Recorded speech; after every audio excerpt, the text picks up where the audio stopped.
സ്നേഹം, ദിവ്യസ്നേഹം, സ്നേഹം,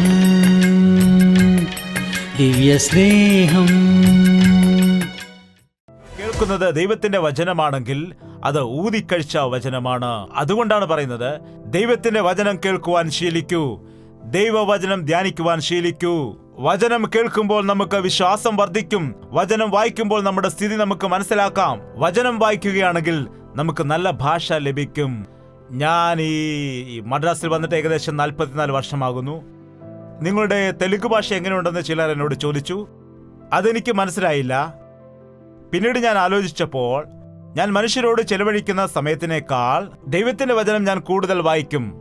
അതുകൊണ്ട് ദൈവവചനം തെലുങ്കിൽ വായിച്ചുകൊണ്ടിരിക്കുമ്പോൾ ആ നല്ല ദൈവത്തിന്റെ വചനത്തോട് കൂടിയതായ വാക്കുകൾ, ഇപ്പോൾ ഞാൻ 2 റെഫറൻസ് ആണ് നിങ്ങൾക്ക് കാണിച്ചത്. എന്നാൽ ഞാൻ പറഞ്ഞ വാക്കുകളിൽ എത്ര ദൈവവചനം പറഞ്ഞുവെന്ന് നിങ്ങൾ നോട്ട് ചെയ്ത് നോക്കിയാൽ അരമണിക്കൂർ പ്രസംഗത്തിൽ ഏകദേശം 100-ൽ കൂടുതൽ ദൈവത്തിന്റെ വചനത്തിന്റെ റെഫറൻസുകൾ എൻ്റെ പ്രസംഗത്തിൽ കാണുവാൻ കഴിയും. നീ എന്താണോ വായിക്കുന്നത്, എന്താണോ കേൾക്കുന്നത്, അതായിരിക്കും നീ സംസാരിക്കുന്നത്. ഒന്നിനും കൊള്ളാത്തതായ ചീത്തത്തരം കേൾക്കുകയാണെങ്കിൽ അതായിരിക്കും നീ സംസാരിക്കുന്നത്. എന്താണ്? ഗർഭിണിയായിരിക്കുന്ന സ്ത്രീകൾ, നിങ്ങളുടെ കുഞ്ഞുങ്ങളെക്കുറിച്ച് ശ്രദ്ധിക്കുക.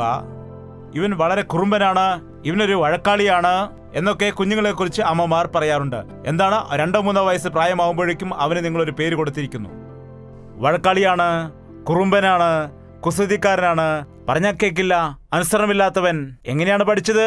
നിങ്ങളിൽ നിന്ന് തന്നെയാണ് പഠിച്ചത്. എങ്ങനെയാണ് പഠിച്ചത്? നിങ്ങളുടെ വയറ്റിലായിരുന്ന സമയത്ത് നിങ്ങൾ സംസാരിക്കുന്നത് കേട്ടിട്ട് അവൻ പഠിച്ചെടുത്തിട്ട് അതാണ് ഇപ്പോൾ സംസാരിക്കുന്നത്. എങ്ങനെയാണ് പഠിച്ചത്? മാതാവിന്റെ ഗർഭത്തിലുള്ള ശിശു 3-ാം മാസമോ 4-ാം മാസമോ 5-ാം മാസമോ ആകുമ്പോൾ മാതാവിന്റെ ശബ്ദം കേൾക്കും. മാതാവിന്റെ രീതികളും മറ്റും കുഞ്ഞിനെ മനസ്സിലാക്കാനും കഴിയും. അതുകൊണ്ടാണ് നമ്മുടെ സംസാര ഭാഷയ്ക്ക് നാം പറയുന്നത് മാതൃഭാഷ. ആരുടെയാണ്? അപ്പന്റെ ഭാഷയെന്നല്ല, അമ്മയുടെ ഭാഷ എന്നാണ് പറയുന്നത്. കാരണം മാതാവിന്റെ വയറ്റിൽ നിന്ന് നാം പഠിച്ചതാണ്. ഗർഭിണിയായിരിക്കുമ്പോൾ നീ സ്നേഹത്തോടെ സംസാരിച്ചാൽ സ്നേഹത്തോടെ സംസാരിക്കുന്ന കുഞ്ഞ് ജനിക്കും. നീ കോപത്തോടെ സംസാരിക്കുകയാണെങ്കിൽ കോപത്തോടെ സംസാരിക്കുന്ന കുഞ്ഞ് ജനിക്കും. അതുപോലെ മലയാളം സംസാരിച്ചാൽ മലയാളം സംസാരിക്കുന്ന കുഞ്ഞ് ജനിക്കും. ഇംഗ്ലീഷ് സംസാരിച്ചാൽ ഇംഗ്ലീഷ് സംസാരിക്കുന്ന കുഞ്ഞ് ജനിക്കും. എന്താണ്? ഗർഭിണിയായിരിക്കുന്ന സമയത്ത് നിനക്കൊരു നല്ല കുഞ്ഞ് ജനിക്കണമെന്നുണ്ടെങ്കിൽ ദൈവത്തിന്റെ വചനത്താൽ നിന്റെ ഹൃദയം നിറയ്ക്കണം. മറ്റുള്ളവരോട് നുണകൾ പറയരുത്, പരസ്പരം കുറ്റം പറയരുത്. നിങ്ങളുടെ അമ്മ എന്നോട് പോരാണ് നിങ്ങൾ വീട്ടിലില്ലാത്ത സമയത്ത് എന്ന് പറഞ്ഞാൽ ആ ഭർത്താവിന് എന്ത് തോന്നും? അപ്പോൾ അമ്മയെ ഇഷ്ടമാണോ അല്ലയോ? അമ്മയെ ഇഷ്ടമല്ലേ? കല്യാണം കഴിഞ്ഞാൽ പിന്നെ ഇഷ്ടമല്ലെന്നാണോ? കല്യാണം കഴിഞ്ഞാലും ഭർത്താവിന് അമ്മയോട് ഇഷ്ടമാണ്. അതുകൊണ്ട് എന്താണ് ഇവിടെ സംഭവിക്കുന്നത്? ഭാര്യ അമ്മയെക്കുറിച്ച് പറഞ്ഞതായ വാക്കുകൾ എന്താണ്? അവൻ്റെ ഹൃദയത്തിൽ ആ പോയിസൺ കുറച്ച് കയറി. നിങ്ങളുടെ അമ്മയ്ക്ക് സ്നേഹമില്ല, എന്താണ്, പിശുക്കിയാണ്. അങ്ങനെ കുറച്ചു നാൾ കഴിഞ്ഞിട്ട് എന്താണ് സംഭവിക്കുന്നത്? അമ്മയോട് ദേഷ്യം വന്നിട്ട് ആ മകൻ അമ്മയ്ക്ക് നേരെ തിരിയുവാൻ ഇടയാകും. അതുകൊണ്ട് ദയവ് ചെയ്ത് നാം സ്നേഹം വർദ്ധിപ്പിക്കുകയല്ലാതെ, ചില അമ്മായിമ്മമാരാണെങ്കിൽ ഭാര്യയെക്കുറിച്ച് ഇങ്ങനെ പറഞ്ഞുകൊണ്ടേയിരിക്കും. ഡാ, നിന്റെ ഭാര്യ അങ്ങനെ ചെയ്തു, ഇങ്ങനെ ചെയ്തു എന്നൊക്കെ കുറ്റം പറയും. എന്താണടി അങ്ങനെ ചെയ്തോ എന്ന് ചോദിക്കും. എന്താടാ നീ നോക്കി നിൽക്കുന്നത്, അവക്കിട്ടൊന്ന് കൊടുക്കുമെന്ന് അപ്പൻ പറയും. അപ്പം പറഞ്ഞല്ലേ, വലിച്ചൊരെണ്ണം അങ്ങോട്ട് കൊടുത്തു. മർമ്മത്തിൽ എവിടെ ആടിക്കൊണ്ടിട്ട് മരിച്ചു പോകാനിടയായി. ഇപ്പോഴാരാണ് ജയിലിൽ പോകേണ്ടത്? എല്ലാവരും പോണം. ദേഷ്യപ്പെട്ട് പറയുന്ന വാക്കുകൾ, ഭിന്നിപ്പിക്കുന്നതായ വാക്കുകൾ, ദോഷം വരുത്തുന്നതായ വാക്കുകൾ, മറ്റുള്ളവരെ ദേഷ്യം പിടിപ്പിക്കുന്നതായ വാക്കുകളൊന്നും നമ്മുടെ വായിൽ നിന്ന് വരുവാൻ പാടില്ല. ദോഷം പറയാൻ വേണ്ടി നീ വായി തുറക്കുന്നു, നീ അപവാദം പറയുന്നു, സഹോദരന് നേരെ ദോഷം പറയുന്നു, നിന്റെ അമ്മയുടെ മകന് നേരെ നീ അപമാനം പറയുന്നു. അമ്മയുടെ മകൻ നിനക്ക് ആരാകുന്നു? നിനക്കാരാണ്? സഹോദരങ്ങൾ തമ്മിലും വഴക്കാണ് ഈ കാലത്ത്. സഹോദരങ്ങൾ എന്തുകൊണ്ടാണ് അങ്ങോട്ടും ഇങ്ങോട്ടും വഴക്കുണ്ടാക്കുന്നത്, വിദ്വേഷിക്കുന്നത്?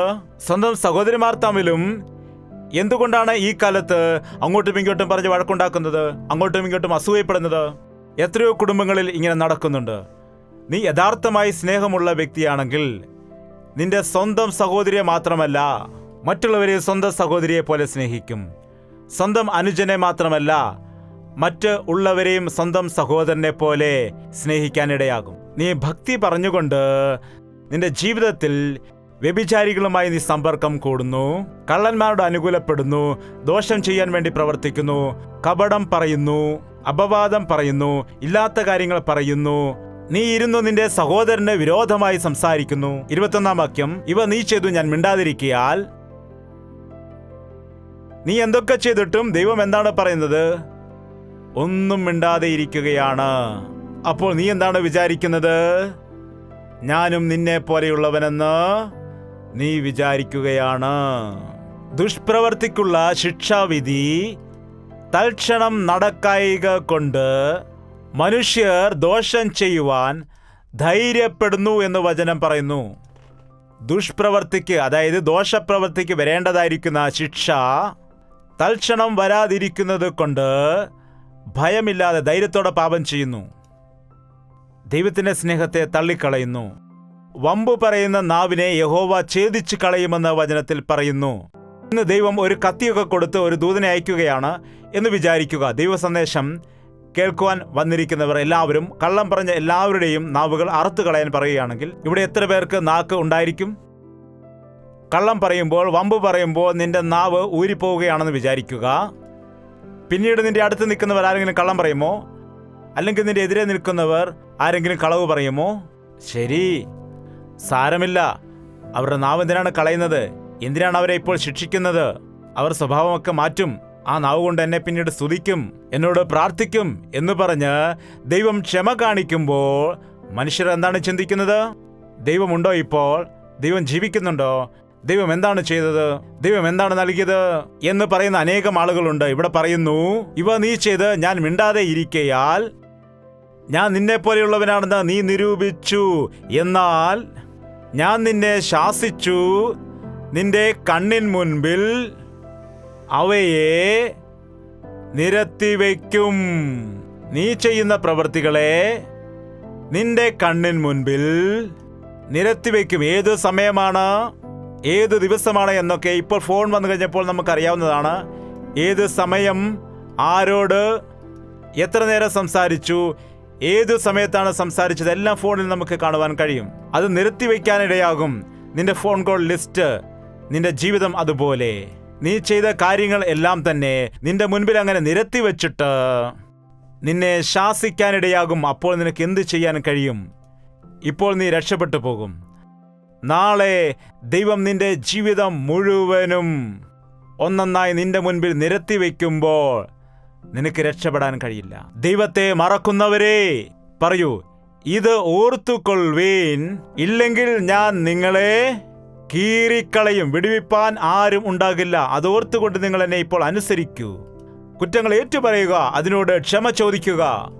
നീ ചെയ്യുന്ന ദുഷ്ടപ്രവൃത്തികളെ, നിന്റെ വ്യഭിചാരത്തെ, ദുഷ്ടക്രിയകളെയെല്ലാം ക്രമപ്പെടുത്തുക. നിന്റെ ദോഷപ്രവൃത്തികളെ, മറ്റുള്ളവർക്ക് എതിരായി ചെയ്യുന്ന കാര്യങ്ങളെ എല്ലാം ഏറ്റുപറഞ്ഞാൽ ഞാൻ ക്ഷമിക്കും. അല്ലെങ്കിൽ ഇവയെ എല്ലാം നിന്റെ മുൻപിൽ നിരത്തിവെച്ച് ഞാൻ നിന്നെ ശാസിക്കും. നിങ്ങളെ ഞാൻ കീറിക്കളയും. വിടുവിക്കുവാൻ ആരും. ഭർത്താവ് അടിച്ചാൽ സ്വന്തം വീട്ടിൽ പോകാൻ കഴിയും, അല്ലെങ്കിൽ ആരുടെയെങ്കിലും ബന്ധുക്കളുടെ വീട്ടിൽ പോകാം. ബന്ധുക്കൾ ഓടിച്ചാൽ സ്നേഹിതരുടെ വീട്ടിൽ പോകാൻ കഴിയും. സ്നേഹിതരെ ഓടിച്ചാൽ അല്ലെങ്കിൽ ഏതെങ്കിലും അനാഥാലയത്തിൽ പോകാൻ കഴിയും. എന്നാൽ യേശുക്രിസ്തു നിങ്ങളെ തള്ളിക്കളഞ്ഞാൽ നീ എവിടേക്ക് പോകും? ഒരാളെ മാത്രമേ ഉള്ളൂ, വാ വാ എന്ന് വിളിച്ചുകൊണ്ടിരിക്കും. അതാരാണ്? അത് നിങ്ങൾക്ക് തന്നെ അറിയാം. കർത്താവ് നിങ്ങളെ ഉപേക്ഷിച്ച് കളഞ്ഞാൽ അവൻ റെഡിയായിരിക്കുകയാണ്, വരൂ എന്ന് പറഞ്ഞുകൊണ്ട്. എൻ്റെ കൂടെ കൊണ്ടുപോകാം, വരൂ എന്ന് പറഞ്ഞ്. എവിടേക്കാണ്? അഗ്നിയും ഗന്ധകവും എരിയുന്നതായ നരകത്തിലേക്ക്. പിന്നെ രക്ഷപ്പെടുവാൻ ഒരു വഴിയുമില്ല. നരകത്തിൽ ചെല്ലുകയാണെങ്കിൽ പ്രാർത്ഥന കൂട്ടായ്മ പോലാണെന്നാണ് പറയുന്നത്, ഉപവാസ പ്രാർത്ഥന പോലെ. നരകത്തിൽ യേശുക്രിസ്തു ആരാണെന്ന് അറിയാത്ത ആളുകളെക്കാൾ യേശുക്രിസ്തുവിൻ്റെ വചനം കേട്ട് വിശ്വസിക്കാത്ത ആളുകളാണ് ഉള്ളതെന്നാണ്. ഇവിടെ വെച്ച് പ്രാർത്ഥിക്കാത്ത ആളുകളൊക്കെ ചെന്നിട്ട് നരകത്തിൽ പ്രാർത്ഥിക്കുമെന്നാണ്. കർത്താവേ എന്നോട് നീ ക്ഷമിക്കണമേ. അന്ന് ജയ്പാൽ പാസ്റ്റർ ഇങ്ങനെ പ്രാർത്ഥിക്കാനും പറഞ്ഞു. ഞാൻ പ്രാർത്ഥിച്ചു, എന്നോട് അയ്യോ എന്നോട് ക്ഷമിക്കണമേ. നീ എത്രമാത്രം കരഞ്ഞാലും, നീ എന്തെല്ലാം പറഞ്ഞാലും അവന് ബോധം കിട്ടി, ബോധം വന്നു എന്നൊക്കെ നീ പറഞ്ഞ് കരയുകയല്ലാതെ പുഴു ചാവുകയില്ല, തീ കെടുകയുമില്ല. തീയിൽ നിന്റെ കാല് വെന്തു പോകും, എന്നാൽ നീ ഒരിക്കലും അവിടെ കിടന്ന് മരിക്കുകയില്ല. നീ മരിക്കില്ല, നിന്റെ ആത്മാവിന് മരണം ഇല്ല. ഓരോ നിമിഷവും നീ ആ നരകത്തിന്റെ ജീവിതം അനുഭവിച്ച് നരകിച്ചുകൊണ്ടേയിരിക്കും. യേശുക്രിസ്തു ഈ ലോകത്തിലേക്ക് വന്നു. ആരും നശിച്ചു പോകുവാൻ ഞാൻ ആഗ്രഹിക്കുന്നില്ല. സകലരും മാനസാന്തരപ്പെടണമെന്ന് കർത്താവ് ആഗ്രഹിക്കുന്നു. ഈ ദിവസം ഒരു നിമിഷം ചിന്തിക്കുക.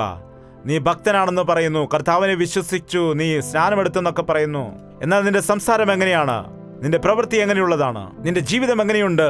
നിന്റെ മനസ്സിനെ നീ എങ്ങനെ കാക്കുന്നു? നിന്റെ ഇടപാടുകൾ, സ്നേഹബന്ധങ്ങൾ എങ്ങനെയുണ്ട്? നിന്റെ ഹൃദയത്തിൽ നിന്ന് വരുന്ന ചിന്തകൾ എങ്ങനെയുള്ളതാണ് എന്ന് പരിശോധിച്ചുകൊണ്ട് നമ്മുടെ പാപങ്ങൾക്ക് വേണ്ടി നാം പശ്ചാത്തപിച്ചാൽ, നമ്മുടെ തെറ്റുകൾ ഏറ്റുപറഞ്ഞാൽ, ഇപ്പോൾ ക്രിസ്തുവിലുള്ളവർക്ക് ഒരു ശിക്ഷാവിധിയും ഇല്ല. നാളെ നീ അവിടെ പോയി നിൽക്കുമ്പോൾ ഞാൻ അവനോട് ക്ഷമിച്ചു, മകൻ പൊയ്ക്കോളൂ എന്ന് കർത്താവ് പറയും. എന്റെ രക്തത്താൽ കഴുകിയിരിക്കുന്നു, ഞാൻ അവന്റെ പിഴ അടച്ചിരിക്കുന്നു എന്ന് പറയും. മദ്രാസിൽ ഒരു കാലത്ത് സൈക്കിളിൽ ലൈറ്റ് നിർബന്ധമായും ഉണ്ടായിരിക്കേണ്ടതായിരുന്നു. 40 വർഷം മുമ്പ് സൈക്കിളിൽ പോയാണ് ഞാൻ ശുശ്രൂഷ ചെയ്തിരുന്നത്. അങ്ങനെ ഒരു ദിവസം പോയിക്കൊണ്ടിരിക്കുമ്പോൾ കുഴിയിലൊക്കെ പോയിട്ട് ആ സൈക്കിളിലെ വിളക്ക് കെട്ടുപോയി. അത് എപ്പോൾ കെട്ടാലും നമുക്കത് കാണുവാൻ കഴിയത്തില്ല. അത് കെട്ടുപോയി എന്ന് പറഞ്ഞിട്ട് പോലീസുകാരൻ എന്നെ പിടിച്ചു. ഇപ്പോഴാണ് സാർ കെട്ടുപോയത്, നോക്കുക ചൂടുണ്ടെന്ന് പറഞ്ഞപ്പോൾ അതൊന്നും പറ്റുകയില്ല, നാളെ കോടതിയിൽ നീ വരണം എന്ന് പറഞ്ഞു. അവിടെ 5 രൂപ ഫൈൻ അടയ്ക്കണം. അങ്ങനെ അതിരാവിലെ എഴുന്നേറ്റിട്ട് ഞാൻ കോടതിയിലേക്ക് പോയി. അവിടെ ചെന്നപ്പോൾ കള്ളന്മാര്, പിടിച്ചുപറിക്കാര്, വ്യഭിചാരികൾ എല്ലാവരും അവിടെ നിൽക്കുന്നു. അവിടെ മുമ്പിൽ നിന്നപ്പോൾ എനിക്ക് നാണം തോന്നി. എന്തു ചെയ്യാം, ഞാനും ഒരു കുറ്റക്കാരനാണല്ലോ. സൈക്കിളിൽ വെട്ടമില്ലാതെ യാത്ര ചെയ്തു. അങ്ങനെ കുറച്ചു കഴിഞ്ഞപ്പോൾ കോട്ടൊക്കെ ഇട്ടുകൊണ്ട് ഒരു വക്കീൽ വന്നു.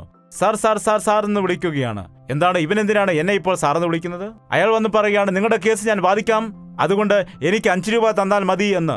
5 രൂപ മാത്രം മതി എന്ന് പറഞ്ഞപ്പോൾ നിങ്ങൾ എങ്ങനെ ചെയ്യുമെന്ന് ചോദിച്ചു. നിങ്ങൾക്ക് കോർട്ടിലേക്ക് പോകേണ്ട കാര്യമില്ല, നിങ്ങളുടെ പേര് വിളിക്കുമ്പോൾ തന്നെ ഞാൻ നിങ്ങളുടെ പേപ്പർ അങ്ങോട്ട് കൊടുത്തേക്കാം. അപ്പോൾ അദ്ദേഹം ഓക്കെ എന്ന് പറയും. അപ്പോൾ കാര്യം എങ്ങനെയാണ്? വക്കീൽ നമ്മുടെ പക്ഷത്ത് ആണെന്നുള്ളതാണ്. നമുക്ക് വേണ്ടി അവിടെ വാദിക്കുവാൻ ഇടയാകും. ഞാൻ പറഞ്ഞു, കുഴപ്പമില്ല, ഞാൻ തന്നെ പോകാം. ഞാൻ അവിടെ പോയി നിന്നു. എൻ്റെ പേര് വിളിച്ചു, ജയ്പാൽ. Yes sir. ലൈറ്റ് ഇല്ലാതെ സൈക്കിളിൽ പോയോ? ആദ്യമേ എൻ്റെ സഹോദരൻ പറഞ്ഞിരുന്നു, അതല്ല ഇതല്ല എന്നൊക്കെ അവിടെ ചെന്ന് പറഞ്ഞാൽ 15 രൂപ ഫൈൻ അടയ്ക്കേണ്ടി വരും, അല്ലെങ്കിൽ അങ്ങോട്ട് മാറി നിൽക്കാൻ പറയും, അതുകൊണ്ട് സമ്മതിച്ചേക്കണമെന്ന് പറഞ്ഞു. അതുകൊണ്ട് ഞാൻ, ആ സൈക്കിളിൽ ലൈറ്റ് ഇല്ലാതെ പോയോ നീ? അതെ സാർ. തെറ്റല്ലേ? അതെ സാർ. 5 രൂപ ഫൈൻ അടച്ചിട്ട് പൊക്കോ. തെറ്റ് സമ്മതിച്ചാൽ കുഴപ്പമില്ല, തെറ്റ് സമ്മതിച്ചില്ലെങ്കിലോ ഈ 5 രൂപയുള്ള ഫൈന് അത് 10 ആകും, 15 ആകും. ലക്ഷക്കണക്കിന്, കോടിക്കണക്കിന് ഫൈൻ ആരാണ് കെട്ടിയത്? തെറ്റ് ഏറ്റു പറയുന്നവന് ഒരു ശിക്ഷാവിധിയും ഇല്ല. അങ്ങനെ ഏറ്റു പറയുന്നില്ല എങ്കിൽ നീ ചെയ്ത സകല തെറ്റിനും നീ കണക്ക് പറയേണ്ടി വരും, ശിക്ഷ അനുഭവിക്കണം. രക്ഷപ്പെടുത്തുവാൻ ആരും ഇല്ല. നരകത്തിൽ വീട് കഴിഞ്ഞ് നീ എത്രമാത്രം നിലവിളിച്ചാലും ഇവിടെയുള്ളവർക്ക് അങ്ങോട്ടും അവിടെയുള്ളവർക്ക് ഇങ്ങോട്ടും കടന്നു വരുവാൻ കഴിയാത്തവണ്ണം വലിയൊരു വിടവുണ്ട്. ആ ധനവാൻ നരകത്തിൽ വീഴാനിടയായി. പിന്നീട് കിടന്ന് നിലവിളിച്ചു, എന്നാൽ പ്രയോജനമില്ലായിരുന്നു. ഇതാണ് അനുകൂലമായിരിക്കുന്ന സമയം. ഇതാകുന്നു രക്ഷാദിവസം. യേശുക്രിസ്തുവിൽ വിശ്വസിക്കുന്നു എന്ന് പറയുന്നവർ എല്ലാവരും നിങ്ങളുടെ നോട്ടത്തിലും ഭാവത്തിലും പ്രവൃത്തിയിലുമെല്ലാം, നിങ്ങളുടെ നോട്ടത്തിൽ, നിങ്ങളുടെ ഭാവങ്ങളിൽ, നിങ്ങളുടെ പ്രവൃത്തികളിൽ ബൈബിളിൽ പറയുന്നത് പോലെ, യേശുക്രിസ്തു പറയുന്നത് പോലെ ജീവിക്കണം. ഒരുക്കമാണോ? ജീവിക്കുമോ? ജീവിക്കണം എന്നെനിക്ക് ആഗ്രഹമുണ്ട്, എന്നാൽ ജീവിക്കാൻ കഴിയുന്നില്ല. മദ്യപിക്കാതിരിക്കാൻ ആഗ്രഹമുണ്ട്, അതിന് കഴിയുന്നില്ല. നോക്കരുതെന്ന് അറിയാം, പക്ഷേ കഴിയുന്നില്ല. എനിക്കത് കഴിയുന്നില്ല. നമ്മെക്കൊണ്ടത് കഴിയില്ല. അതുകൊണ്ട് നാം എന്ത് ചെയ്യണം? ഒരു പെൺകുട്ടി അവളുടെ അമ്മയ്ക്ക് ജന്മദിവസം ഗിഫ്റ്റ് കൊടുക്കാൻ വേണ്ടി ഒരു വലിയ ഗിഫ്റ്റ് പാത്രം വാങ്ങിക്കുവാൻ ഇടയായി. അവളുടെ ഡാഡിയോട് പറഞ്ഞു, ഡാഡി, ആ ഗിഫ്റ്റ് ഞാൻ തന്നെ കൊണ്ടു കൊടുക്കാം. അപ്പോൾ പറഞ്ഞു, നീ എങ്ങനെയാണ് കൊടുക്കുന്നത്?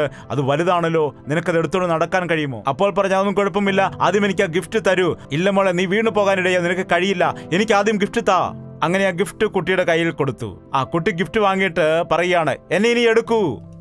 എന്നെ എടുത്തുകൊണ്ട് അമ്മയുടെ അരികിലേക്ക് കൊണ്ടുപോകൂ എന്ന് പറഞ്ഞു. നമുക്ക് കഴിയാത്ത കാര്യങ്ങൾ എന്താണ് നാം ചെയ്യേണ്ടത്? യേശുവിന്റെ അടുക്കല് പറഞ്ഞു, കർത്താവേ, എനിക്ക് കഴിയത്തില്ല, എന്നെ നീ എടുക്കണം.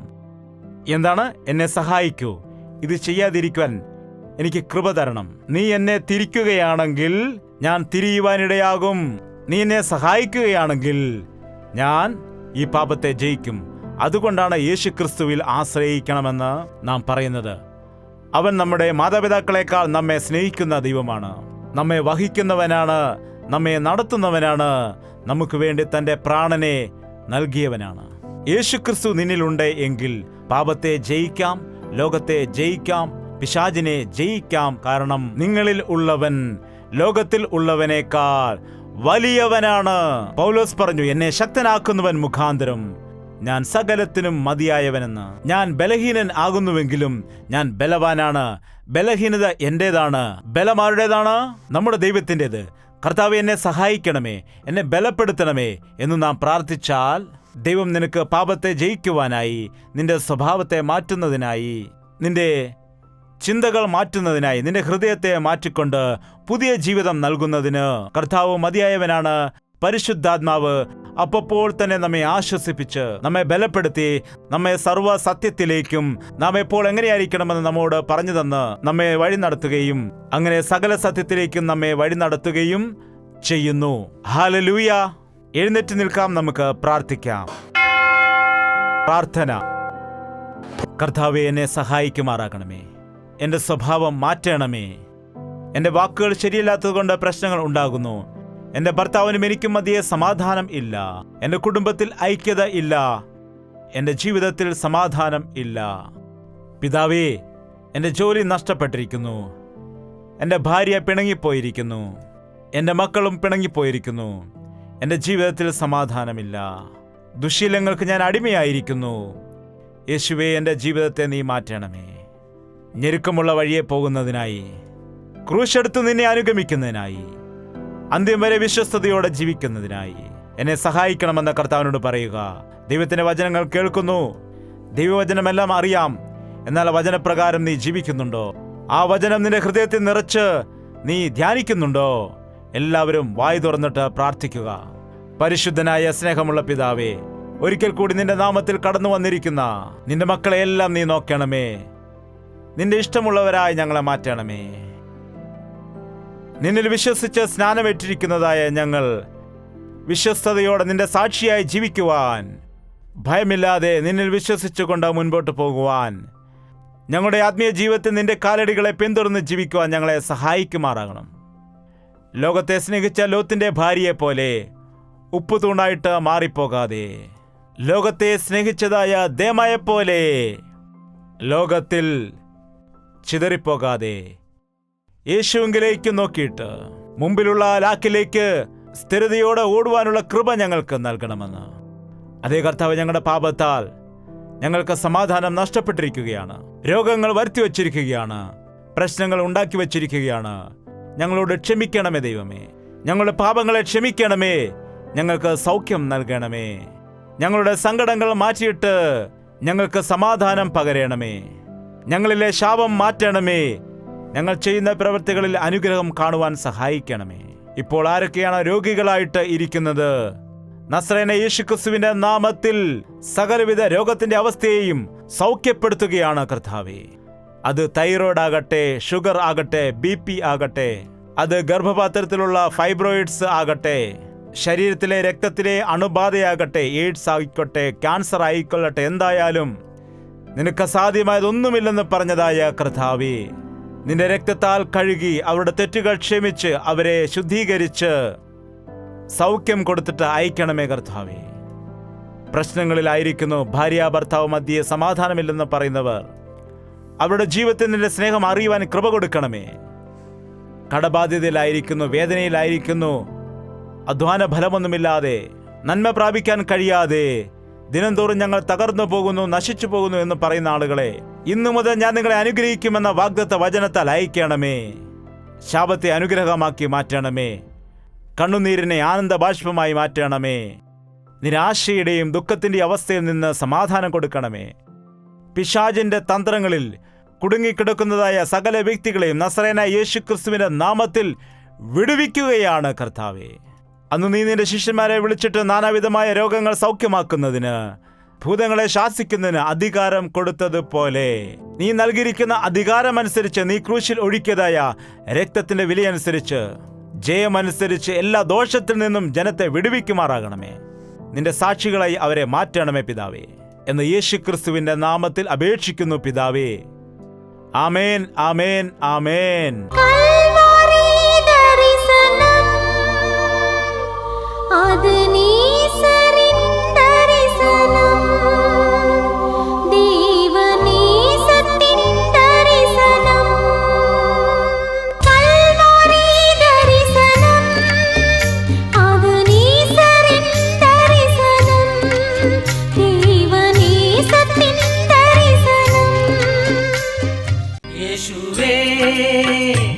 യേശുവേ യേശുവേ യേശുവേ യേശുവേ യേശുവേ യേശുവേ യേശുവേ